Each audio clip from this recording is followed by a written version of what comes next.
Hello, you're listening to recommendations from my Otaku Spouse, or Otafu Susume. I'm Wes. And I'm Jenn. So let's get started.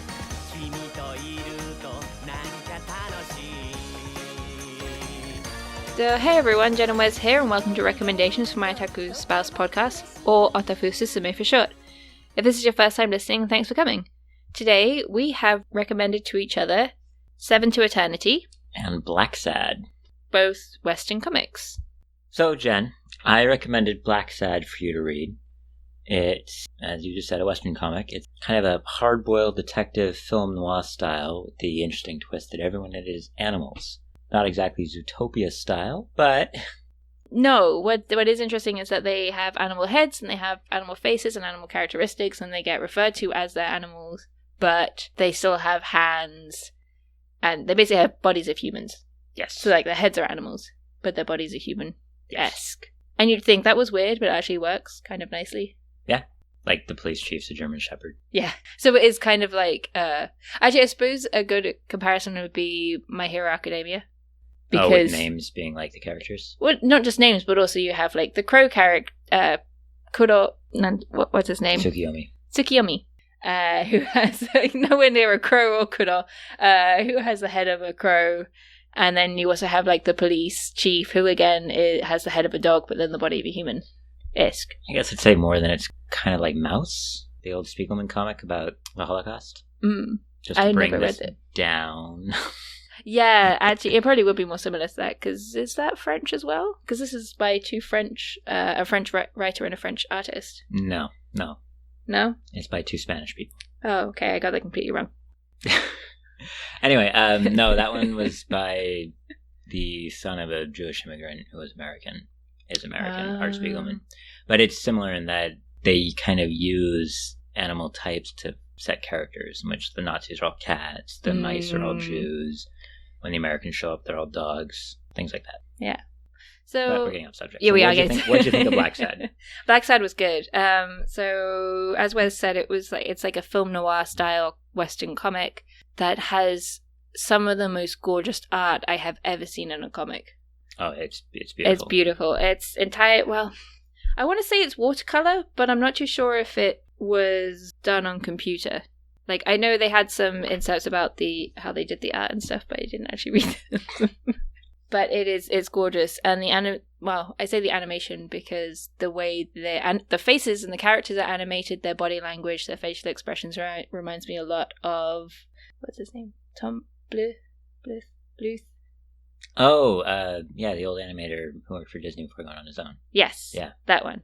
Don Bluth. Don Bluth. That's his name, yes. So it really reminds you of his work. It's actually really energetic, and as you said, it was a faux noir. So the stories are dark, and they're based in the sort of 1920s? No, wait, it's after the war. This is post-war. This is middle McCarthy. This would be probably late 50s, mid-60s. That's it. Because I'm actually not growing up in America, I'm not familiar with American history in detail, but I know enough to get from, well, they weren't even similarities. They were outright copying themes during that time, such as there's a chapter about communists and communists in America and sort of the social stigma and the explosion and hunting down of communists in America.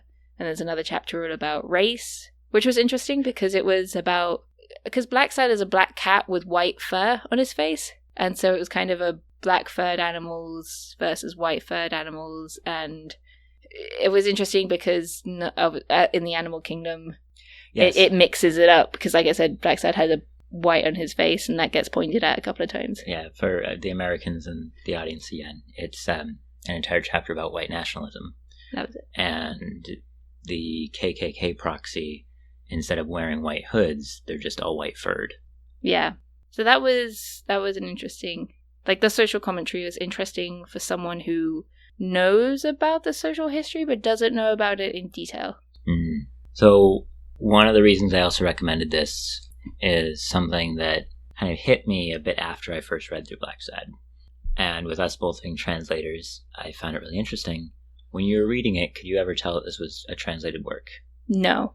I knew it was because I knew it wasn't originally English, but I couldn't tell. When I was reading it, I couldn't tell at all. Yeah, and that just I mean, it's so perfectly done. Yes. Written by 2 Spaniards for the French market and then translated to English. That's why I thought it was French. Yeah, it was released in France, but when the names are Diaz Canales and Guarnido, it's 2 Spaniards. Yeah, that's okay. Yeah, that's very clearly Spanish. I think in my mind, I remember you telling me it was released in France. So I was like, oh, that means it's a French comic, without actually realizing, oh wait, no, it was written by 2 Spaniards. Sorry. Yeah. So was it originally released in French? Yep. Okay. And then translated to English. But it's so flawlessly done. And as you said, it gets that tone so perfectly for post-war America that it's a genius piece of work. I would be really interested to see like an interview with the creators to be like, how did they manage to capture that part of American history so well when they are not American themselves? Mm. And then release it into a French market. Like, I wonder what the original French language was like and how that reflected American language and mannerisms, almost. Because when you're not writing something, if you're outside of a culture and you're writing something about a culture, like Westerners who write comics about Japan, how do you capture the original? Because I guess because it's a comic, it kind of, I wouldn't say idolizes or fetishizes, but kind of emphasizes points. Yeah, like it's a film media. Noir. It's media. Yeah, I don't know where I was going that, but just like it's really interesting how they kind of took something. I mean, they must have obviously done their research and they definitely worked hard on the stories. The only thing I don't like is, I know it's film noir, but just every story just has such a sad ending. Like, I don't like sad endings. But I really, really enjoyed this. And even though it's like, oh, but really, like, A or B didn't have to happen. But because it's film noir, it kind of did. Well, it's also just that's how life is sometimes, especially when you look at the situations that you're finding himself placed in. Being caught in the middle of McCarthyism wouldn't have been happy for anyone. No. I mean, you look at the movie The Majestic, and that's the same situation, just from a different side of it. You haven't seen The Majestic. I've not seen The Majestic. Right. Anyway, it's all about McCarthyism and the communist hunt through Hollywood. And it wasn't a good situation. When you look at the KKK in the Deep South and the racial strife that was going on, there weren't really happy endings. And so in this one, it's not the happiest ending, but it's also not, and then everybody died and went home from trees. It's not horribly depressing. There is, sparks of hope, but it is still like, damn, that sucks. Yeah, on some levels. I guess that's also probably a good thing that it was released in France because, I mean, American media is pretty rampant across the world. Like, Americans are very, I can't really say ethnocentric because ethnocentric implies Europeanism. But America is very... For the European. Yeah, but America's very America. I don't know. Can ethnocentric be applied to America as well? Ethno is just focusing on your own group. Oh. So, of course, a European thinks ethnocentrism is European. Oh, maybe it's because I'm thinking of, like, Eurocentric. I'm getting... Okay. Anyway. Because America... I think the other flip side of that is that America has so many different parts in our melting pot. Yes. That when if we want to focus on Americana, which this definitely has a bit of in there, whereas looking at when you have that image of what is America, going to find America, Lazy Rider and all those types of things, you're going to get a glimpse of that in here, where it is looking at what is America. So when you look at the episode of like Top Gear, where they grab cars in the Deep South and drive them off for a bit. Oh no. Yeah. No, but it's just what they show in that is some of what you're going to see in this, because True. Actually, that's a good point. Because that's some of it in here, but it's not all of America. No. It's just one of those images that becomes a very foreign image, and so when you talk about Americana, that's what you're getting. But the point I was going to make was that America's very ethnocentric, so I don't think they realize how rampant American media is abroad.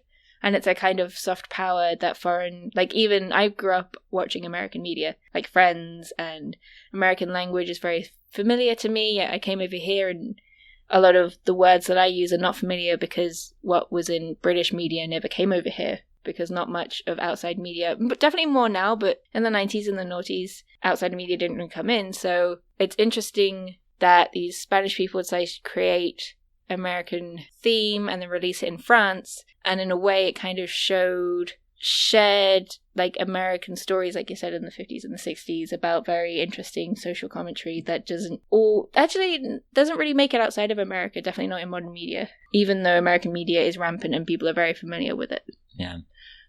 the French have always had a really interesting comic book scene. Yes. And it's killing me right now because I can't remember the name of it. So I can kind of see why when these guys wanted to tell this story, that's where they're going to release it. Because, again, it's a location thing. It's what's going to be closest to them. It's where they're going to find the publishers. Yes. When you look at other things that were coming out at the time, I mean, not at the time, when you look at other things that have come out of France, it's just, I'm not as surprised that it was released there. I do have, it reminds me of, I met the artist for a comic called Into the Woods. So I met an artist for a comic called Into the Woods, which is not the musical. No, it was called The Woods. It was called The Woods, and he was a Greek comic artist. And I was talking to him at the London Comic Expo, I think it was. Some kind of comic convention that was not the London Comic Con, because this was actually small and you could actually talk to artists. But he was saying that even though he's from Greece and he was working on this comic, it was never released in Greece. Because in Southern Europe, in Spain, Italy, Greece, like, comics are seen to be for kids. So it's very, very hard to release comics out there. So I wonder if that's why these two released it in France, is because that was the only place they could find the publishers, like you said. Yeah, and it comes down, I think, a lot to just that French culture for comics. They have always been they've always been one of the hugest importers of Japanese manga and translating it. Kid comics, adult comics, whatever, they just make it, create it, release it, and consume it at a frightening pace. So it's just amazing what goes on over in that country. And it's nice as well to see something so different from what we're used to in the West. Like, I think definitely more modern comics are exploring outwards, but even in 2010, DC and Marvel were pretty much the only big names you could get, and it was kind of hard to find anything smaller than that, I feel. Speaking of, so I suggested... I read all of Blacksad. I loved it. Yeah, unfortunately, there have only been 5 volumes released, which in America is released as 3. I think 3 in the first one, and then 1 in each of the second 2. Yes, there was only one comic in the other 2. Yeah. But they're gorgeous. Yeah, it's Blacksad, and then the Silent Hell, and then Amarillo. And they're brilliant, but unfortunately that's also all that's been released at the moment. So normally I'd say, so Jenn, are you going to keep reading it? But I read it, But you've already finished it, and there's not more of it. It was short and sweet. Bittersweet. Very, very pretty. Actually kind of reminded me of Lackadaisy, which also takes forever to release. And it's like, Lackadaisy is more 1920s, which is probably why I got confused. Yeah, Lackadaisy is the bootlegging period. Yeah. Anyway, so that was a European Western comics, and I suggested to you an American comic called 7 to Eternities, which is published by Image, which was one of my favorite publishing companies for comics. And so, Wes, what is 7 to Eternity about, and what did you think? So 7 to Eternity it's a role-playing game gone wrong, honestly. It's kind of in this, for anyone who played the game Arcanum, it's very Arcanum-ish. Take the world of steampunk, but then remove all the sci-fi and replace it with Arcanum, which was, I guess, I said steampunk, didn't I? You said steampunk. Did you mean... Take the world of Shadowrun and then mix it with Arcanum, which was somewhat steampunkish, but not really. You've got people who have magical powers, essentially like X-Men style, but they're called Mozaks, and all of them have different abilities. And one of them uses this ability to turn the king into a puppet emperor and essentially take over the world and run it from the shadows. And so the main character's father, the main character is Adam Osiris, and his father was a Mozak, and he couldn't stand against the other one, but wouldn't bow knee either, so he ran off to essentially live with his family out in the wilderness where they couldn't be tracked down. And their name was trampled into the mud, and everyone views the Osiris as betrayers. So you've got a world that's taken over by a shadow emperor, who can control, and not only control, but see and hear everything. Because if you make a bargain with him, you let him into your mind in a very literal sense, and he will sit there and know everything you do. And he uses that for power. And so our hero, I say that very loosely, the guy's a jackass. His father dies, like, immediately, so not too many spoilers there. And he goes to immediately bend the knee to the Mud King, the shadow puppet, or shadow emperor. And while there, gets swept up in this whole kind of rebellion in a way, where you've got a group of rebel Mozaks who have managed to infiltrate the castle, steal the Mud King, and they're going to unhook him from everyone he's got his hooks in, and then kill him. Because the trick is if you kill him while he's still attached to everyone who has ever heard him, what they call heard the whispers, who have taken up on one of his bargains, will die. Yes. So that's like most of the world will just die if they kill him. But the reason I say it's like a role-playing group gone wrong is that, except for the goblin, everyone is playing a chaotic evil character, but thinks they're lawful good. So you've got a bunch of people who think, oh, I'm doing the right thing, but except for honestly one of them, they're all a bunch of assholes. And it's not even like, Flight of the Ketty J, where the first book, they're a bunch of jerks, but they kind of had that heart of gold thing, and by the end of the first book, when you start getting to the sequels, you're like, oh, these guys are actually okay. Maybe they're not just a bunch of scum. In this one, there is like no redeeming qualities whatsoever. They're just immediately turning on each other. They've all decided they know best, and they're going to do whatever evil deeds they need to make it done because they're the heroes, so evil deeds are what they do. Well, except the goblin. Once again, the goblin is like the only good character in the group, and then the main character's daughter, because she hasn't done anything evil yet.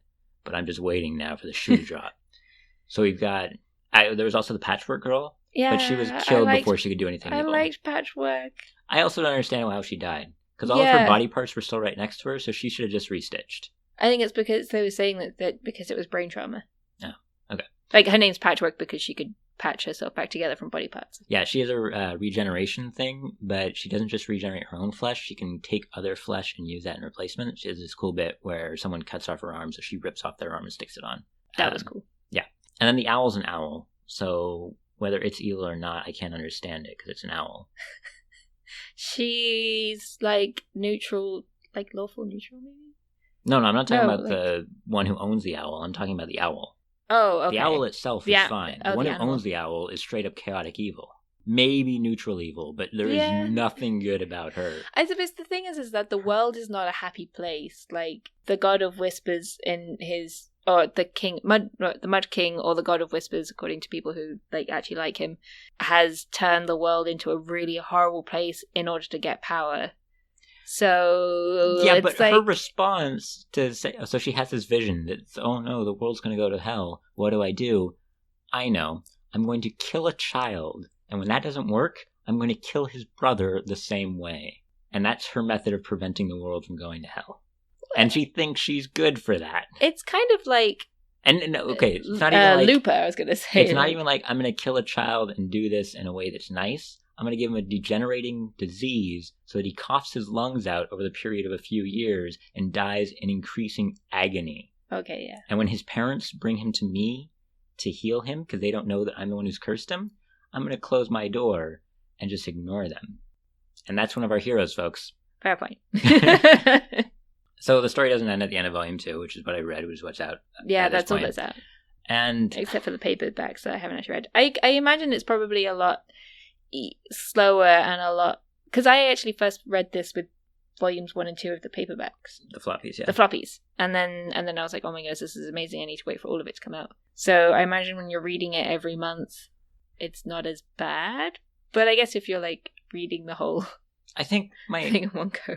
I never noticed them being that evil. I just really enjoyed the story and the drama and just how... I think my problem with it, though, is that, as I say, the Goblin's the only good character, but he only shows up periodically. You don't have anyone to root for, because you're sitting there reading it and you're going, great, even if they manage to succeed in what they're planning and they get rid of the Mud King, what are they going to replace him with? Themselves? Because if they win and replace him with themselves and Owl Lady takes over the world, her response is going to be, I'm going to go around killing children I don't like because they might grow up to be someone bad. So we're literally replacing a dude who can see and hear everything and makes deals to try to prevent bad things from happening, the villain in our story, to Voldemort. I feel like... She is literally Voldemort killing children because they might grow up to defeat him. I feel like you kind of root for the bad guy a little too much. The Mud King is not a nice person. And I'm not saying the Mud King's a nice person, but you're I'm saying also it's better to leave him in power. Then replace him with who? I don't know. That's the interesting thing. That's why I want to keep reading this, is because you don't know what's going to happen. And I want to see what happens with it. I just feel that it would be better if they'd given you a little bit more of something to root for.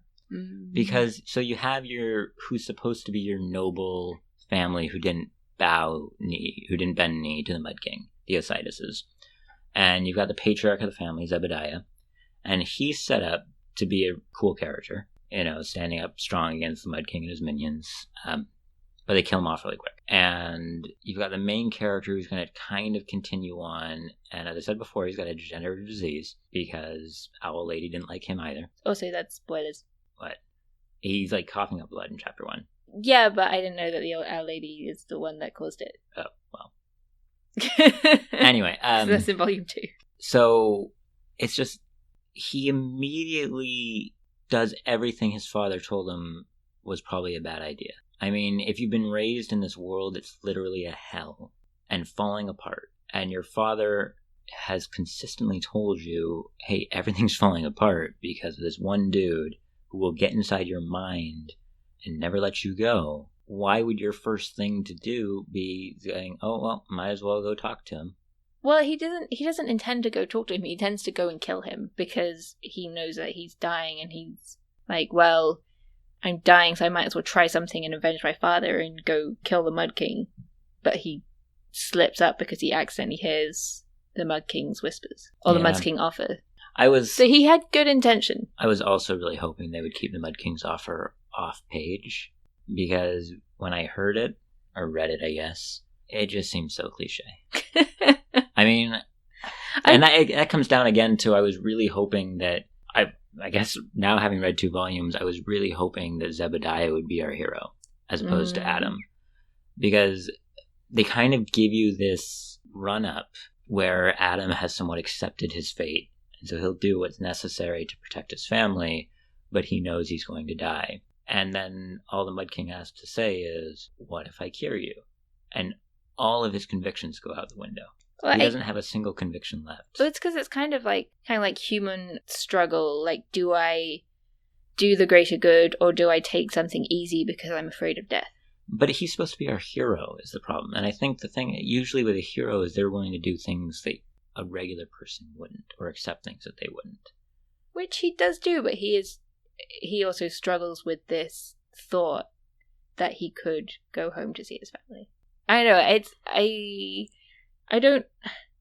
The thing is, I don't like unhappy stories, but I don't feel like this is an unhappy story. I feel like it's a struggle. And I feel like they're getting somewhere. They're struggling, but it's hard. And I really like the art. And I feel like it's very different to most comics that are out there right now. The art was good. There was one, it must have been like one of the floppies mid-volume 2, where it just took a sudden nosedive for about half of it and then bounced back up. And I was like, well, that was weird and out of place. So that stuck out to me. It was during a flashback for a character, so maybe it was on purpose. Yeah, the world itself and the art and everything I found interesting. The story itself I find interesting. As I say, though, most of the characters I just dislike at this point. Being a comic, they're good at leaving you on tenterhooks when an issue ends. Yeah. So, I mean, I probably will end up reading Volume 3 when it comes out. But I won't like it. I'll read it, but I won't like it. It's a comic book. Luckily, it's a short read. Because it's just... Yeah, I just... You sounds like you're feeling frustrated. Yeah, frustrated. It's not going to be on... It would have to do some really, really magical things to ever get it onto one of my short lists for good comics. Good thing everyone has magical powers. It is a shame, though. I do feel like the pacing is a little rushed at times, because it's called 7 to Eternity, and so it's like 7 outcasts teaming up together, trying to take this evil king and get rid of him in order to bring peace to the world. But at the end of the first volume, 2 of them have already gone. So it's like 7 to Eternity, and 5 minutes later there are 5 of them. That was good. Yeah, the pace is a little... There is a lot of problems with the pacing. I do think that a lot of my issues would have been better resolved if you'd taken a little more time at the beginning to have set some of the characters in the world. I also think that there's so much more they could have done to show this struggle, this mental turmoil in their characters. Because, as I was saying earlier, they've got to take the Mud King to a certain place. They've captured him from his castle. They've taken him to a certain place. They talk about how long of a trek this is going to be, how dangerous it's going to be, how there's going to be all sorts of bounty hunters and things after them, and they're already there. That's in volume 2. Yeah. Yeah. And nothing really happens there. They have all these big setups for what could happen here or could happen there. There's a scene where they kind of roll through a town, and to do so, they disguise themselves as a circus. And that could have been probably a whole issue in itself. Oh, here's a town. How do we get in? How do we get out? Who do we meet here? Maybe someone tries to spring them free. And instead, it's like 2 pages and someone glancing askance at the group saying, well, this doesn't seem right. Yeah. And, I mean, if it wasn't for the fact that all of a sudden I, like, when I'm reading, I'm going, how are they a circus all of a sudden? And then a few pages later, I'm like, oh, yeah, wait a minute. The goblin can use weird mind trickery powers to disguise them. But it just happened kind of in the introduction to an issue. And so I'm feeling some major pacing issues. Yeah, I agree with you on that. And I do think that's a shame because you've got something like Saga, which is also published by Image, which is incredibly popular. And I wouldn't really say this is sci-fi, but it has very sci-fi feels to it. It's like sci-fi fantasy, but Saga is definitely sci-fi. And that has a lot better pacing, and it explains the story slowly while also keep moving so that you're constantly seeing something new and you're constantly discovering new characters. But I still enjoy Seven to Eternity, and it's just so unique that I'm really enjoying the story and the art, and I really want to keep picking it up. But it's not your cup of tea. Or you want it to be your cup of tea. There's a lot of things I like about it, but it really isn't now. And just like, so we've got the volume in front of us, so I'm looking at the cover of volume 2. And for instance, so we've got, main characters, and of course, Adam's got the biggest role in the front because he's the main character. And then behind him, you see this one woman, and I'm like, wait, who is that? And then it hit me who it was. I'm like, oh yeah, that's what happens. And when all of a sudden I realized that I'd almost forgotten who this character was, despite the role that she plays and should have played, I'm just like, it again brings me back to the pacing thing. I don't know, have you met her yet in the thing? Yes. Yeah. She's around for about 4 pages, maybe? 5 pages. But she kind of does a phasma. Yeah, she does. Which is not a good thing. But it's just who she is, especially when you consider the main character's familiar relations. Yes. Would have been a really, really big thing to play on between what's causing him more to help out Garrus the Mud King rather than doing his duty and his following familial honor. But they just breeze right over it. Now that I'm talking to you, I'm like, crap, you're right. But I still really enjoy it, and I don't want to not like it. It's just I'm not saying you shouldn't. No, but I agree that the pacing is off. And that's frustrating when you want to enjoy one. So, yeah, that's kind of where I am with Seven to Eternity, is that I just feel that there is a lot of promise to it. And I will read the next volume, but it'd have to do a lot to really turn my thought around on it. And I can't really say I'm going to read the next volume of Blacksad because there probably won't be a next volume. Which is depressing. I mean, it makes sense considering the art is so gorgeous that you can tell they have to put a lot of time and work into making every single panel, because every single panel is so pretty. And while I would love more Blacksad, I don't want them to do it unless they want to do it. Yeah. It needs to be a passion. It's definitely a passion project. Yeah, and what would make it horrible is if they ever felt, oh, we got to turn this out to meet a deadline or something. That would just destroy it. So if they ever get the urge to make more Blacksad, I will be first in line to buy it. But I wonder if Seven to Eternity has that problem. Hitting deadlines or something? Maybe. I don't know. Or maybe just like feeling the rush to tell the story. I don't know. But if you don't like Seven to Eternity, I'm going to suggest to you, probably not necessarily as a podcast or anything, but read Saga. Yeah, because there are 7 volumes out of Saga so far, and they have so much more story to tell. Okay. But all the characters well, no, not all the characters are fantastic. Some of the characters are assholes. But and I'm in fine, a good way. I'm fine with bad characters. Not bad as in like poorly written or poorly backgrounded or anything, but just, not good. Yes. Yeah. And it takes very interesting turns. Okay. Speaking of recommendations, Mm-hmm. What are you going to recommend me for our next podcast? So next, I want to recommend you. Well, I want to recommend a Japanese manga to you. Manga, okay. I want to recommend to you Otaku ni koi o muzukashii, or Love is Hard for Otaku, which is They officially translated. They've officially translated to Watakoi. Love is Hard for Otaku, which will be coming out this year in June or July, I think, in English. Okay. But right now there are 5 volumes out in Japanese. I would actually know it. They just released volume 6, so there are 6 volumes out in Japanese. And you only have 5 of them? I know, I only have 5 of them. We need to get the other one. It's so good, and I want you to read it so badly because it's so good. It's so adorable. But we'll have to we'll talk about what it's about next week. Okay, so Otakoi for me. Yep.